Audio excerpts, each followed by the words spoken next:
ക്രൂശിൽ കണ്ടു ഞാൻ നിൻ സ്നേഹത്തെ, ആഴമാർന്ന നിൻ മഹത്യാഗത്തെ. ക്രൂശിൽ കണ്ടു ഞാൻ നിൻ സ്നേഹത്തെ, ആഴമാർന്ന നിൻ മഹത്യാഗത്തെ. പകരം എന്തു നൽകും ഞാനിനി, ഹൃദയം പൂർണ്ണമായി നൽകുന്നു നാഥനേ. പകരം എന്തു നൽകും ഞാനിനി, ഹൃദയം പൂർണ്ണമായി നൽകുന്നു നാഥനേ.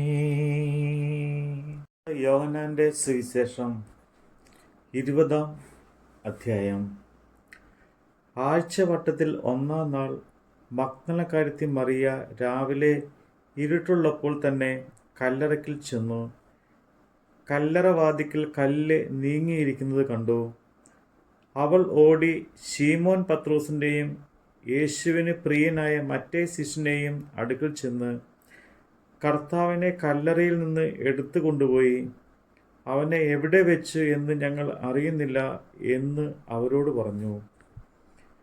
അതുകൊണ്ട് പത്രോസും മറ്റേ ശിഷ്യനും പുറപ്പെട്ട് കല്ലറയ്ക്കൽ ചെന്നു. ഇരുവരും ഒന്നിച്ച് ഓടി.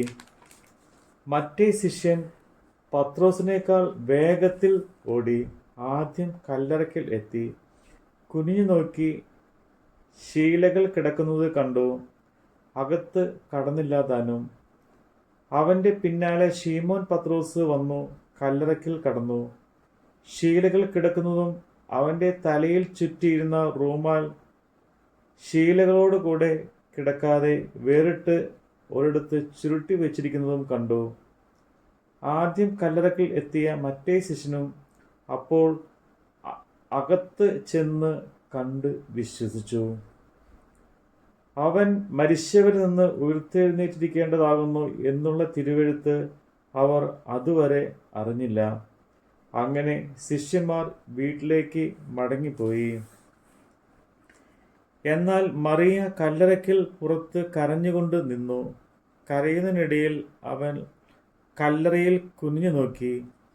യേശുവിൻ്റെ ശരീരം കിടന്നിരുന്ന ഇടത്ത് വെള്ള വസ്ത്രം ധരിച്ച 2 ദൂതന്മാർ, ഒരുത്തൻ തലക്കിലും ഒരുത്തൻ കാൽക്കലും ഇരിക്കുന്നത് കണ്ടു.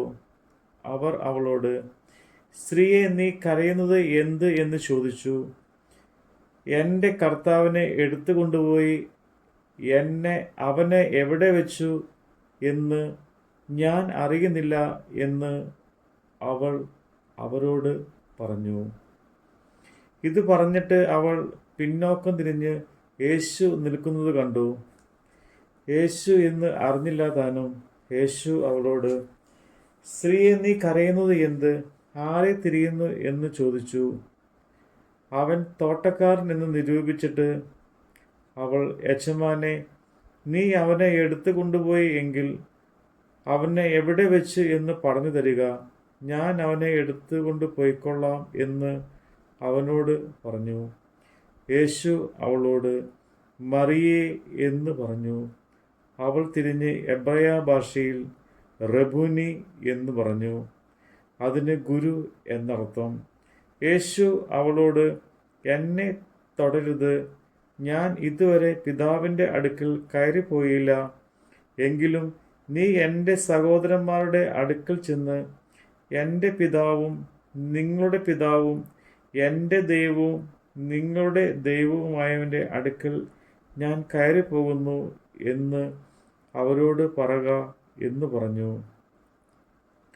മഗ്ദലക്കാരി മറിയ വന്ന് താൻ കർത്താവിനെ കണ്ടു എന്നും അവൻ ഇങ്ങനെ തന്നോട് പറഞ്ഞു എന്നും ശിഷ്യന്മാരോട് അറിയിച്ചു. ആഴ്ചവട്ടത്തിൽ 1-ാം നാൾ ആയ ആ ദിവസം നേരം വൈകിയപ്പോൾ ശിഷ്യന്മാർ ഇരുന്ന സ്ഥലത്ത് യഹൂദന്മാരെ പേടിച്ച് വാതിൽക്കൽ അടച്ചിരിക്കെ യേശു വന്നു നടുവിൽ നിന്നുകൊണ്ട് നിങ്ങൾക്ക് സമാധാനം എന്ന് അവരോട് പറഞ്ഞു. ഇത് പറഞ്ഞിട്ട് അവൻ കൈയും വിലാപുറവും അവരെ കാണിച്ചു. കർത്താവിനെ കണ്ടിട്ട് ശിഷ്യന്മാർ സന്തോഷിച്ചു. യേശു പിന്നെയും അവരോട് നിങ്ങൾക്ക് സമാധാനം, പിതാവ് എന്നെ അയച്ചതുപോലെ ഞാനും നിങ്ങളെ അയക്കുന്നു എന്ന് പറഞ്ഞു. ഇങ്ങനെ പറഞ്ഞ ശേഷം അവൻ അവരുടെ മേൽ ഊതി അവരോട് പരിശുദ്ധാത്മാവിനെ കൈക്കൊള്ളുവിൻ. ആരുടെ പാപങ്ങൾ നിങ്ങൾ മോചിച്ചിരിക്കുന്നുവോ അവർക്ക് മോചിക്കപ്പെട്ടിരിക്കുന്നു, ആരുടെ പാപങ്ങൾ നിർത്തുന്നുവോ അവർക്ക് നിർത്തിയിരിക്കുന്നു എന്ന് പറഞ്ഞു. എന്നാൽ യേശു വന്നപ്പോൾ പന്തിരുവിൽ ഒരുവനായ ദിദിമോസ് എന്ന തോമസ് അവരോടുകൂടെ ഉണ്ടായിരുന്നില്ല. മറ്റേ ശിഷ്യന്മാർ അവനോട് ഞങ്ങൾ കർത്താവിനെ കണ്ടു എന്ന് പറഞ്ഞാറേ, ഞാൻ അവൻ്റെ കൈകളിൽ ആണിപ്പഴുത് കാണുകയും ആണിപ്പഴുതിൽ വിരൽ ഇടുകയും അവൻ്റെ വിലാപ്പുറത്ത് കൈ ഇടുകയും ചെയ്തിട്ടില്ലാതെ വിശ്വസിക്കില്ല എന്ന് അവൻ അവരോട് പറഞ്ഞു. 8 ദിവസം കഴിഞ്ഞിട്ട് ശിഷ്യന്മാർ പിന്നെയും അകത്ത് കൂടിയിരിക്കുമ്പോൾ തോമസ് ഉണ്ടായിരുന്നു. വാതിൽ അടച്ചിരിക്കെ യേശു വന്നു നടുവിൽ നിന്നുകൊണ്ട് നിങ്ങൾക്ക് സമാധാനം എന്ന് പറഞ്ഞു. പിന്നെ തോമസിനോട് നിന്റെ വിരൽ ഇങ്ങോട്ട് നീട്ടി എൻ്റെ കൈകളെ കാണുക, നിന്റെ കൈ നീട്ടി എൻ്റെ വിലാപ്പുറത്ത് ഇടുക, അവിശ്വാസിയാകാതെ വിശ്വാസിയായിരിക്കുക എന്ന് പറഞ്ഞു. തോമസ് അവനോട് എൻ്റെ കർത്താവും എൻ്റെ ദൈവവും ആയുള്ളവേ എന്ന് ഉത്തരം പറഞ്ഞു. യേശു അവനോട് നീ എന്നെ കണ്ടതുകൊണ്ട് വിശ്വസിച്ചു, കാണാതെ വിശ്വസിക്കുന്നവർ ഭാഗ്യവാന്മാർ എന്ന് പറഞ്ഞു. ഈ പുസ്തകത്തിൽ എഴുതിയിരിക്കുന്നത് അല്ലാതെ മറ്റ് അനേകം അടയാളങ്ങളും യേശു തൻ്റെ ശിഷ്യന്മാർ കാണുകയും ചെയ്തു. എന്നാൽ യേശു ദൈവപുത്രനായ ക്രിസ്തു എന്ന് നിങ്ങൾ വിശ്വസിക്കേണ്ടതിനും വിശ്വസിച്ചിട്ട് അവൻ്റെ നാമത്തിൽ നിങ്ങൾക്ക് ജീവൻ ഉണ്ടാകേണ്ടതിനും ഇത് എഴുതിയിരിക്കുന്നു. നമ്മുടെ കർത്താവിൻ്റെ വചനമാണ് നമ്മൾ കേട്ടത്. സൃഷ്ടികളിൽ ഞാൻ കണ്ടു നിൻ കരവിരുത്, അത്ഭുതമാ നിൻ ജ്ഞാനത്തിൻ പൂർണ്ണതയും. സൃഷ്ടികളിൽ ഞാൻ കണ്ടു നിൻ കരവിരുത്,